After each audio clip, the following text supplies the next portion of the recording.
Hey, all, welcome to Geek Freaks. I am Frank, and today I'm joined by the great Phil and James of Distance Nerding. How are you both doing today? Oh, we're doing great. Doing awesome, man. How are you? I am doing wonderful. I am so excited about this, guys. So this is Distance Nerding. It's a new podcast joining the Geek Freaks Network. We're going to be discussing what is distance nerding, who are these two guys, how do they get into this? Let's start off with that first question. What is distance nerding? Who wants to take that one? Oh my gosh, what is distance learning? We haven't answered this question in a while. I know. Well, so I guess going back, just kind of Tarantinoing it, going back, we started, I think, 4 years ago. 4 years ago. But before that, we were both part of another podcast, kind of behind the scenes, sometimes on air, sometimes, you know, just doing production work or helping out at cons, that sort of thing. So shout out to Hardly Heroes, no longer around, but we were part of them. It was great meeting a bunch of people, finding like-minded people, a community. You know, we started to kind of branch out and started to we need to do more. We got to get this nerd voice out of our system. Yeah. And they were going through some changes. So we're like, you know what? Let's pull back a little bit. Let's see what we can do. And then, you know, we were always texting back and forth. Philippe and I were just like nonstop every day. Like I talked to him more than I talked to like my best friends or my mom or sometimes my wife. It's just always texting and talking about nerd stuff. I'm like, why don't we talk about this? You know, instead of just texting back and forth. So we just said, let's do it. And then, you know, it's the pandemic. So what do you do during a pandemic? You start a podcast. That's one of the rules. Amen. Exactly. The amount of names that got burnt up, it pisses me off still. But you guys are unique because you guys record your show live. What made you go that route? So that ended up becoming something down the road. Originally, with I believe it was our first 40 episodes. We had a whole different format. So we would record and then I would go back and edit in sound bites and, you know, just do like a full on production for everything. And we decided just, why don't we try and do this live? Right. Because we were just thinking like, okay, well, let's try doing it live, just see if we can have a live audience and have people interact with us. And that kind of became the norm. Because originally it was supposed to be like 1 or 2 episodes, then we were going to go back. But back when I was doing it that way, it would take like 16 hours for me to edit an episode versus now these live episodes. And you kind of, you know, expect there to be like, you know, mess ups and things like that, all that. So now it takes me maybe 10 minutes to edit the entire show. Mess ups kind of became our trademark. So it's part of the fun, though, I think, right? It's like being at the circus. You expect to, you know, a couple clowns to fall over. We are a bunch of clowns. Thank you. No, it is kind of fun because it adds an element of like Saturday Night Live where things are going to go wrong, but you just got to roll with it, you know, and you just got to deal with it. We're going to have fun. And what came out of that is we have like our pillars of what makes distance nerding. By the way, the name distance nerding that came out of the pandemic. Yeah, you know, I have 3 kids. You know, they were distance learning. Yeah. So as Philippe and I were like, "What's the name?" I'm like, "How about distance nerding?" I'm like, "Nobody's gonna have that name." Yeah, so it's gonna be easy to get that Instagram handle. And it's funny how the amount of times people we've either gotten, mostly we get really good feedback and it's like, that's really genius. That's really smart. I've gotten a couple people like, that's dumb. That's not gonna last. It was like, oh yeah, well, we interview people in Singapore. So, I mean, distance nerding makes sense. Oh, of course. Yeah. Yeah, exactly. Yeah. And then, so out of the pandemic and out of recording distance like this, what was some of the things you pulled from Hardly Heroes? A podcast I listened to a lot when it was out in back in the day. You know, producer and writer, what did you guys pull from that show that you brought into this one? A lot of it was really kind of like the positive nerdy attitude. And what we really wanted to do was create an environment of a bunch of friends just talking about nerdy stuff. Nice. You know, and that's kind of what drew me into Hardly Heroes. That's what I loved about just hanging around and listening to Buddy rag on Aaron and or what was Aaron's name back then? Because Aaron has been on our show for a good amount of time too. But back then he was Sprinkles, right? So it was like, that's right. You know, the amount of times that they would just rag on Sprinkles, right? And it was just, it was just friends being funny and just saying dumb stuff and having these takes on nerdy things. And, we wanted to keep that going. So we kind of went that route. We went more of a news route, but um, we wanted to report on like things that were happening, but also, we're really we've never said it out loud, but we're actually pretty good amateur improv comedians. Yeah. So, we're really good about just kind of like, taking a joke and then running with that and making it a thing the entire show. Oh yeah, tacos on the table, stuff like that. Yeah, it gets crazy. We're gonna say the joke until it gets funny, and then that's when we know it's gold. But from my point of view, working behind the scenes on podcasts, what I found was like the chaos is what draws people in. Yeah. But it's the outline, it's the production, it's the stuff you don't see is what makes the show come together. So the way I always used to say it is, I'm like, if Distance Nerding can be jazz, that's what we need to do. What we need to do is be able to riff and have fun and be stupid with each other. But we need this outline of, this is what we got to do as nerds to serve the audience of nerds. Like, we have to get this across to them. So that started to become our little mantra of like, okay, we can be jazz, we can have fun, we can go on riffs and tangents, but as long as we come back to being nerdy. And then that out of that came like our four pillars of Distance Nerding. So it's being nerdy, being positive, being funny, and being energetic. And that's what became Distance Nerding. That's so every episode you're gonna see that in Distance Nerding. As a listener, that's very, very true. You definitely hear it as a listener as well. I mean, sometimes you guys you're up late doing this live. The energy, I'm surprised you're able to do it sometimes. It's I commend you. A lot of caffeine, a lot of drugs. No drugs at all. Well, when you get enough caffeine, it becomes a drug. It absolutely does. There is a caffeine addiction that is a thing. Yeah. Well, tell my 40 ounce that. James is showing that to everybody right now with his Coca-Cola. There you go. All right. So you guys cover a lot of things: pop culture, movies, music, kind of run the gambit. What are some of the more hot topic or favorite topics you guys have covered in the past you guys would suggest people look up? Ooh.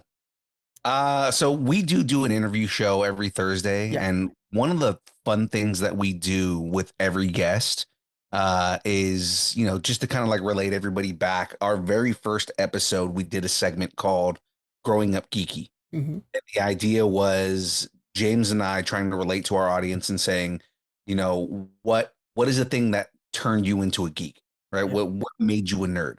If I remember back, James was a Hasbro kid. He talks a lot about Transformers, G.I. Joe, things like that, which I also was a Hasbro kid, but that wasn't what started me. What started me was Batman. Specifically 89 Batman. My brother was super into it. That got me into 66 Batman, and Adam West became like my mantra, right? So it's just kind of like those things, is what got me into it. And then, inheriting my brother's comic books, and, it went on from there. But with all of that, we ask that question to every guest that comes on our show now. So I would say like, that's probably something that we kind of go back to, because again, our goal is to make everyone relatable, whether you are an A-list celebrity or you're a indie comic creator. We want everybody to relate to everybody out there. Just, hey, I'm a regular person that likes you like, right? Like that kind of thing. Yeah. It's a weird, like, level setting question that we had no idea was going to do that. But it gives you enough background and enough like where a person started from or came from or where their passions grew from to start the conversation. Like, we asked that question for like, indie comic book creators. We asked that question to like voice actors or movie stars. When Philippe's on stage with Sean Astin at, a Comic-Con, he asked that to, him. Yeah. He asked that to, everybody that he meets in interviews. So, and that's another thing, is that we're not just news. We do interviews on a weekly basis. We host Comic-Cons. We So it's fun, it's loud, it's getting on stage, it's bringing people into the community. Yeah. That's a lot of what we do. Right. And the key is that it's live. Like that's one of the big aspects I love about your guys' shows. It's punchy and it's live. And I wanted to, yeah, that was kind of next is you guys also have the Thursday interviews coming out where you're having conversations with an array of different people who really share their passion. And I do love that, is that you hear people who pour their time into their work. And I always love interviewing those people as well. But you guys really give them, while we try to like make sure to like dive into their passion, but also like the reason you're here, the reason I have you on is to share the comic book you got coming out. But you guys let them actually talk and let them really get into their geek side. And I think that's really appreciated by the listeners, you know? Yeah, I think so. Again, because like that's always been my goal when we started doing these interviews, was to make every person we talk to relatable at the ground level. Yeah.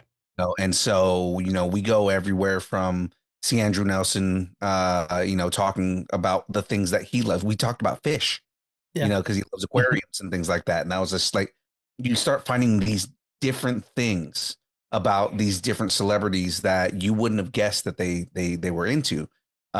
We've made a point with everything that we want to recreate the term nerding, right? We want to make it a verb rather than just being an adjective, for all of my English nerds out there. And and nerding as a concept to us is not just I like pop culture or I like these things.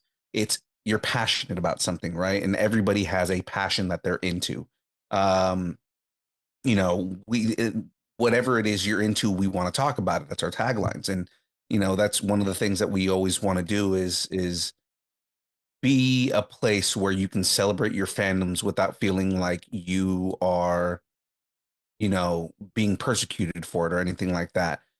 We are also very anti-gatekeeping. We're very anti-negativity. Like we'll have some negative takes, but for the most part, we always will come back to positives and things, right?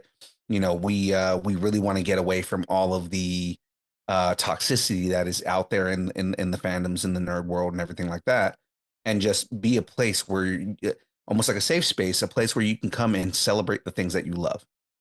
That's why you guys are such a great fit for the Geek Freaks Network, because that's a fact across the board for everybody that's with us is to have a negative take on something, but actually describe what's wrong with it and not bash a person for liking it. Right. And the reason that we're real big fans of this, it goes back to personally the reason that I really push this across the network is it goes back to me, the Star Wars prequels. I know I talked to you guys about this, but when we were kids, those Star Wars prequels came out and all I heard on the radio, all I heard all the time was, oh, how bad they were. Oh, Phantom Menace is terrible. And I kept thinking about that Duel of Fates and how much I freaking loved that movie. Right. And I felt like I couldn't talk about it because like, I'll think I'm an idiot because, and then we grow up and we find out all the other kids liked it too. Son of a bitch. We should have talked to each other. And so we're not going to bash somebody for liking something. And that, just recently, a great example of this is like, we're going to watch the Mario movie. Now we know the Mario movie was good. But beforehand, we're like Chris Pratt, who knows, right? And we're like, let's go in with an open mind because we got to remember this is this generation's first experience with Mario. And if we bash it and it becomes something that's hated, suddenly Mario doesn't exist beyond us. And that can't happen. So you have to kind of foster these fandoms, these geekdoms, these nerddoms, and let them go beyond you. And I think that's really hard. I literally before we recorded, talk like, oh boy, I got some comments heating up on my social media. Let them burn out. I'll be a place where you guys can come to if you want to just hang out and talk fun. But yeah. Yeah, exactly. And you never know what you're going to get out of this. And like a lot of what having these discussions about, what you're passionate about, what you're nerding out on, is you come to some kind of common ground or you see like a bigger picture that you weren't quite sure that you were aware of. Like I didn't like there's certain Star Wars things I don't like, and I'm a big Star Wars fan. I've been to like 4 different Star Wars celebrations on the West Coast and on the East Coast. I've been to the Rancho Obi-Wan. I'm a big Star Wars fan, but there's stuff that's just not for me. And we came to the realization like on the show that certain pockets of Star Wars has gotten so big that it's not always for you, just like the prequels. That's just not my generation. Yeah. But you grow and respect it later on, especially when you get somebody like Dave Filoni picking up the torch and carrying it forward and like making the prequels and the Clone Wars mean something Yeah. to a generation and moving forward into like Mando and bringing it back and making it cool again. You're like, oh my, Dave Filoni, Yeah. thank you so much. That man knows how to bridge a series, man. Like, and when I say a series, I mean everything within that universe. He knows how to bridge it in a way where, like, I'm waiting for him to do it for the sequel trilogy. As much as everybody bashes the sequel trilogy, there are good things that are in the sequel trilogy. I think there is. I'm waiting, and I know he's doing it right now. Like, I'm hot take. I've made predictions on the show already, but I'm pretty sure the whole Mandalorian arc and everything that's going on in this is really just explaining that clone Palpatine situation that happened in the last movie, which they did with Bad Batch. Bad Batch was the entire point was to explain why Palpatine's a clone, and I thought like, okay, well, you're gonna give me first off more Clone War vibes. I'm definitely down for that. But I thought it was a really good way to like let that breathe a little bit because it felt very rushed, obviously, in the new trilogy. And it was like, let's give a place for that to breathe. And it was over here with Bad Batch where we fell in love with a new batch of clones, which that'll always happen for me. Yeah. And again, like somebody's favorite Jedi out there is Rey. Yeah. And right. I'm happy you get a lightsaber and swing it along with me.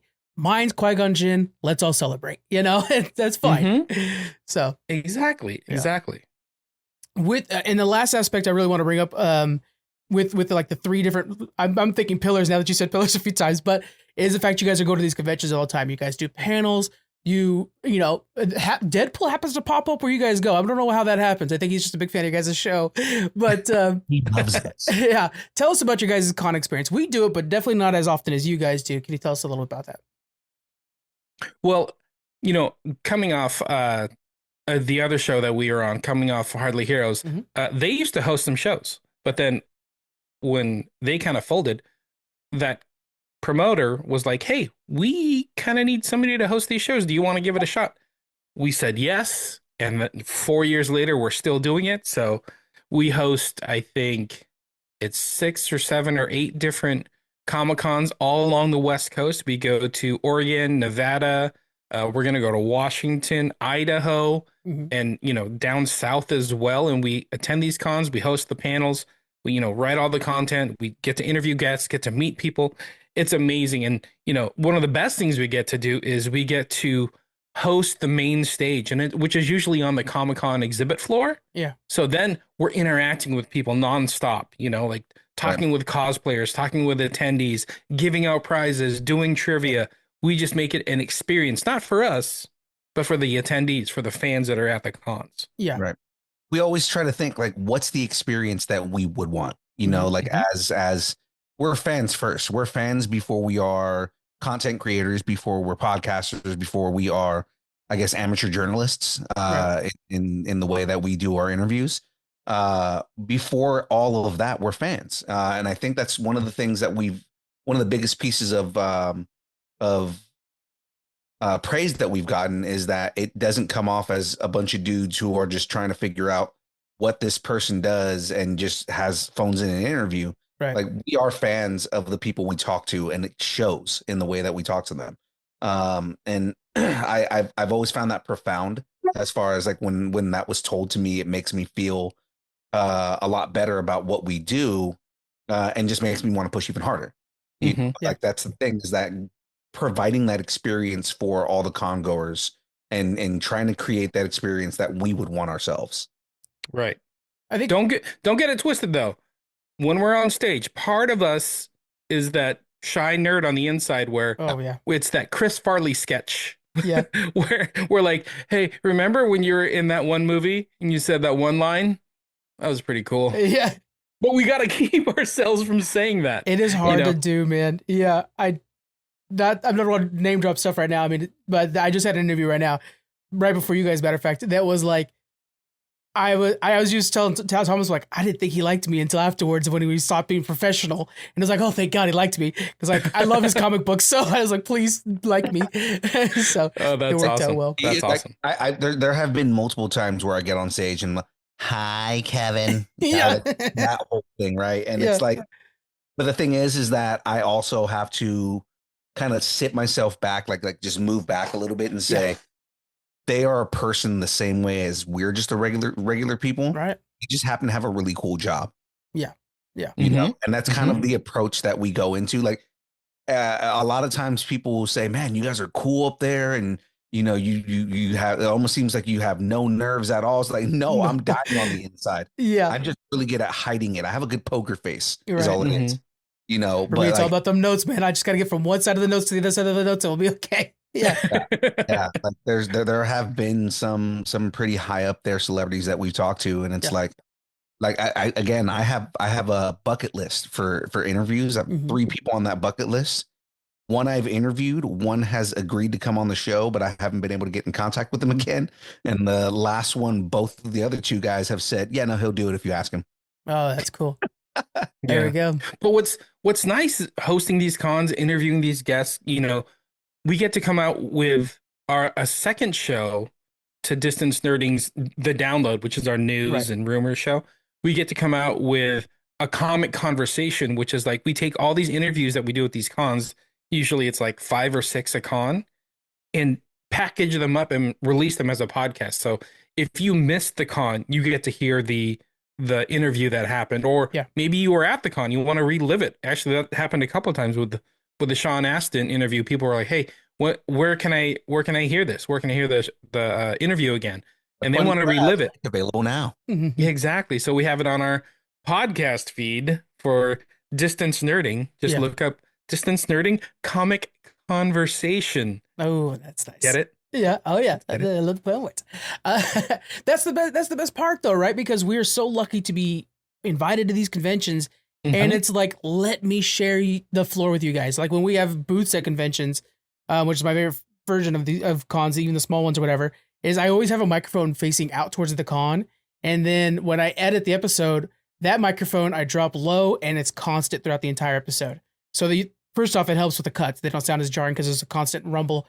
But then when you're listening, I know you guys know, everybody who's been to a Comic-Con knows there's this constant rumble where you hear like a random Batman or somebody mentioning Spider-Man, and it's just a beautiful little sound. And it's so nice to be able to share that with people at home. I think that's a real highlight to both of our shows, on every show that talks about geek culture. I love it. It's just running around the background. You just, what do I hear? Wow. So this is nerdy. You guys are one of the big things you guys are looking for into the future is pushing you guys' YouTube. And while there are links in the description of this interview right now, I want people to specifically go to YouTube and subscribe, follow up on this. What in your guys' YouTube channel future, what are you guys trying to do in the future for your YouTube channel?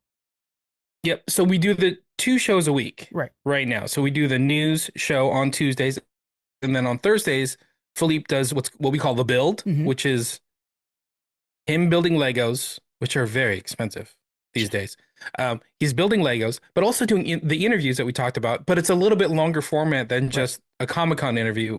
Usually a Comic-Con, you got half an hour, maybe 40 minutes before that guest has to get off the stage, get back to signing autographs, that sort of thing. Yeah. But on the build, you get an hour and a half of sitting down with usually like some kind of creator or voice actor or filmmaker, and get to pick their brain and have like long form discussions. So that's super fun to do that, along with, doing brackets and just kind of being that nerd community of like, hey, who's going to win in a fight? Is it going to be Aquaman or is it going to be Namor? Yeah. It's good stuff like that, where we get to sit down and have a discussion, argue with each other, make fun of each other, but then come back and have a good time the entire time. And that's what I said before. Like sometimes an interview has to be short, punchy. It's got it has a very tight schedule, but that's what I really like about the build, which is, again, your guys' Thursday show. Make sure you guys check it out. It lets the conversation breathe, and you get to explore locations you get to explore areas that wouldn't have been explored beforehand. And that's just great. Cause like sometimes the follow-up question and then the follow-up question after that, where you really get into some of the niche stuff that you really get to know the person. And that's wonderful. Yeah. And the big thing with us, with that show specifically, it's always conversational. So rather than it being, hey, hard line, here are your questions, here's an interview, it becomes more conversational, becomes more relaxed. We tend to like lose track of time sometimes and be like, oh, it's been 2 hours. Okay. Yeah. We got to end the show, but which means you got to come on again. And, we got to expand these conversations. Like, especially when you get people who work in the industry that are also nerds. Like, I can't imagine what would happen if we ever got Joe Manganiello on the show, because he would just I'm sure he would just go like nuts on D&D and, Oh my god.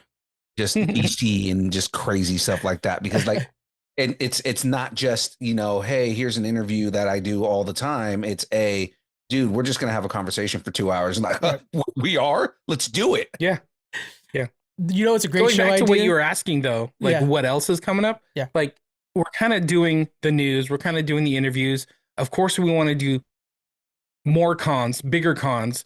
We're kind of on the same path where it's like, hey, we want to have a booth and interact with people at various cons, maybe host more cons, that sort of thing. And I think we're on the right path towards that, and also doing movie premieres, red carpets, being that conduit between our nerd community and kind of the what's happening in the nerd world or the behind the scenes of that as well. So, and that's the we're excited. thing that we try to do is build community. That's really what we want to do. Is we want an entire community. Like we don't do a whole like we are separate from everybody. Like we call everybody, all of our fans, I guess you would call them fans, but like all of our listeners, we call everybody nerds, right? And it's because we're also nerds, right? And that's the whole thing is we are a community of nerds, and that's we want to connect with everybody. We want your takes. We want everything that you guys have to say about what's going on. And